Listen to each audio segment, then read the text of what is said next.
Hello, ladies and gentlemen. Once again, it's your host, Truth Buster, and it's still October 8th, 2015. And on to the third piece of valuable information for the day. This one's concerning Jade Helm. Now, the naysayers and everybody else are going to continue to say, oh, Jade Helm is over. Nothing happened. Blah, blah, blah, blah. Well, it's still continuing on. It's still being carried out.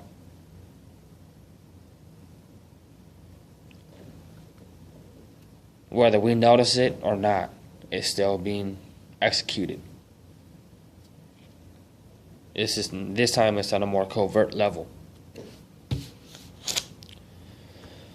But I have an article in front of me from All News Pipeline, and before I get into it, the comment I just put out there, you need to type away and find out that I'm right. Do your own research. Just type in, Jade Helm, whatever you can find, and connect the dots. Use your brain. That's why God gave it to you. Connect the dots together. But the article says Jade Helm military assets position. Will resistors and red listers be the first targets when the event goes live? Remember, I said when, not if.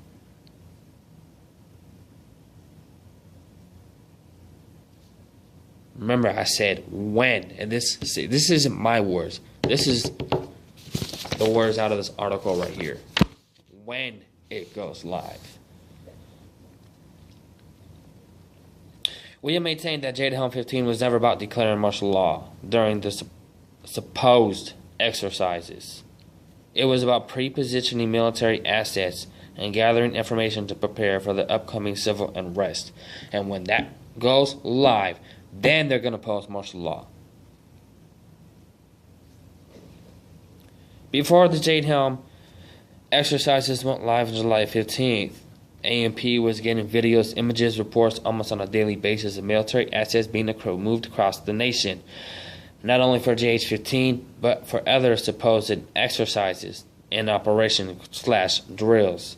Since the official date of Jade Helm ending on the 15th of September, we've only been able to find a few reports on how to utilize a search engine using a time frame for 1 month to hunt them down. And those are just photo ops to make it appear that the military assets are returning to their point of origin.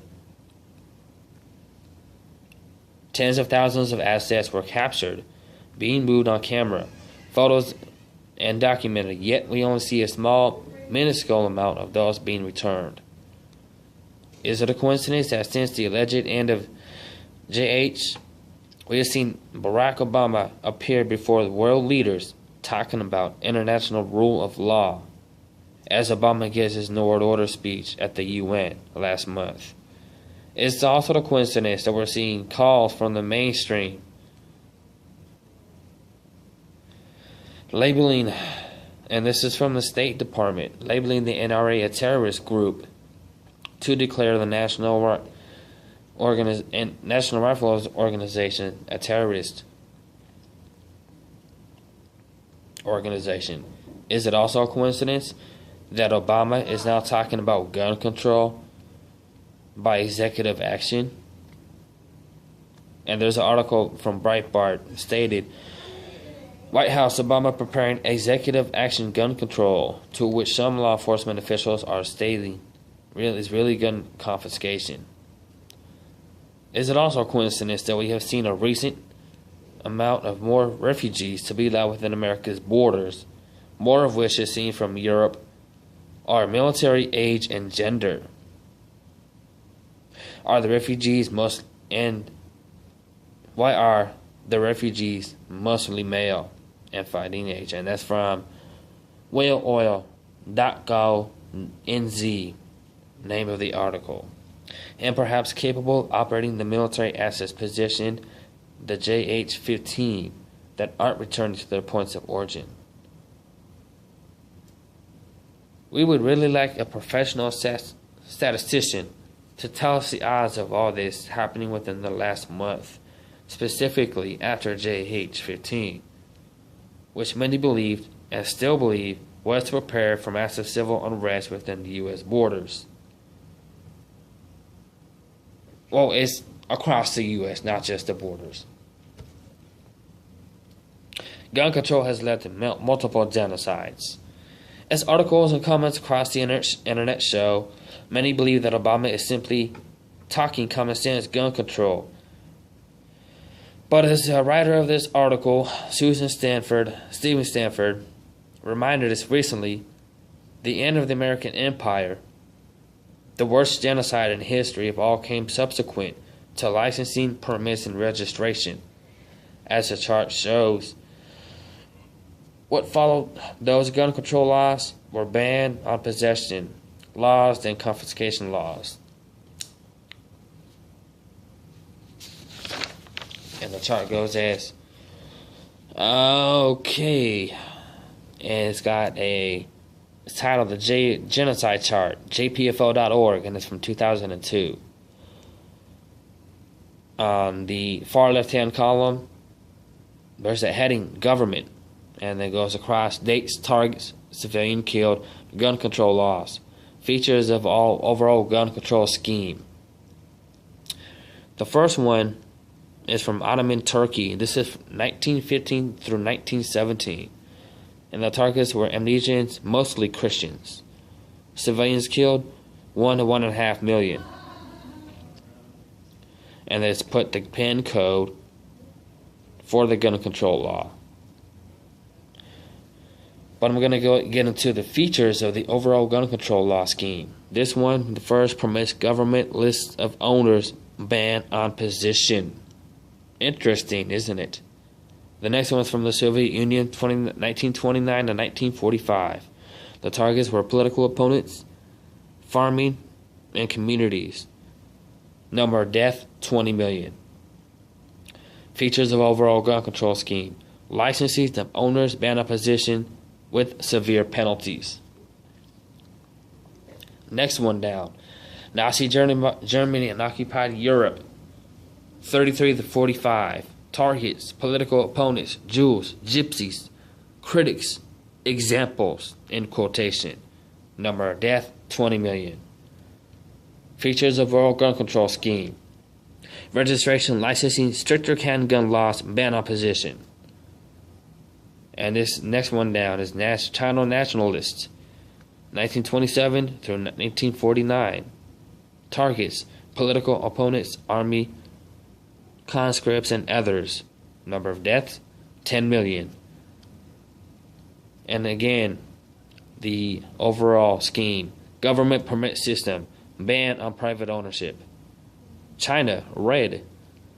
And it goes on 49 to 52, 57 through 60, and 66 through 1976. The enemies. Political opponents, rural populations, enemies of the state. Number of death, 20 to 35 million.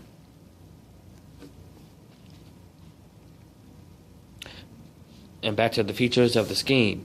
Prisoner death, to counter revolutionary criminals and anyone resisting any government program. Death penalty for supplied guns to each criminals. The next one down is Guatemala, 60 through 81.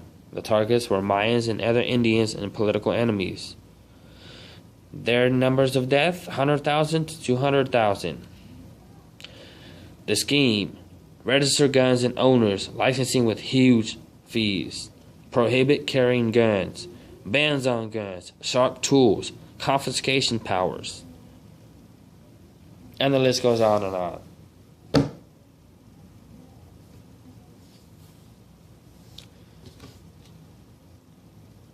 But I'm reading this so that you guys get a picture of the outcome of gun confiscation and gun control.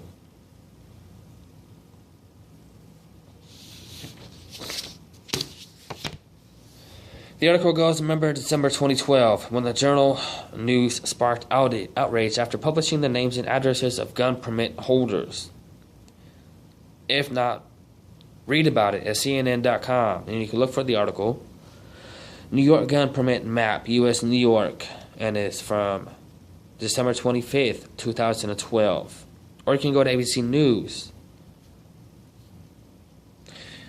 2012, newspaper publishes guns owner names and addresses to catch up.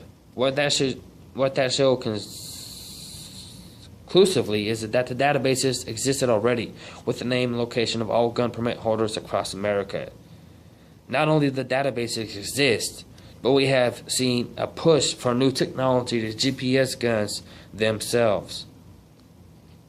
And this is from gold.org. As well as a reminder from a February 2015 A&P article. BOA, lightning strike confirmed, that showed that the government has the technology and has in fact GPS tagged homes for the purpose of obtaining coordinates for every resident in the nation. And World Net Daily confirmed that article back in 2009. May of that year. For those who doubt that technology exists, you have to track guns as well, those who are where the gun is, when the gun is fired, and how many rounds are fired, which way the firearm is pointing after it's even drawn from the holster. Doubt no more. You can go to guns.com. They have this November 25th article, editorial, new gun tracking technology. Good for police, military, or gun owners is the name of the article. Will gun owners be among the first targets? Decades ago, Sequel revealed the first knowledge of target lists, specifically the red list. Those that will not simply comply with martial law, gun confiscation, or the takeover of America by tyranny. Those that prepare survivalists, gun owners, veterans, constitutionalists, those prepared to defend themselves and their families and their fellow citizens if need be. Is there really any doubt who would be on the first one on the list? And these names I just listed are the ones that are on the list. Top of the list. Because I've looked it up myself. To a government bent on tyranny, the most dangerous person to those plans would be those willing to fight against it and armed to do so. Whether it be mass civil unrest, you can bet on it. There are a number of events converging right now. Talk of gun confiscation. Talk of secret meetings planning to reset the entire system. We have a national debt so large, we never have hope of paying it off. We have the dollar as the world reserve currency that has reached the average amount of years of any currency holds that status. Multiple issues of debit cards and EBT card system glitches. And that's from nationalnews.com. You look at the article up there. The recent signing of the TPP. Race wars being instigated. Class wars being pushed. Cops being threatened by protest groups, just to name a few. Or any one or combination of the aforementioned issues can tip the scales to lead to civil unrest. Personally, I don't think it's a matter of if, but when it happens. Enemies of the state. Over the last years, we've seen Christians, preppers, survivalists, constitutionalists be targeted. Sovereign citizens and more labeled by the Obama administration as extremists or more dangerous than terror groups. We have seen attacks against those that live off the grid. And this is from offgridsurvival.com. Look the article up there. What the Obama administration is doing is setting the stage to be able to name enemies of the state, thereby putting a target on the back of every person who could be considered what our last line of defense against a tyrannical government. Recently, you had a source tell us the motto for Jade Helm, a master in human domain, simply means I destroy all resistors and realistors in every neighborhood in America.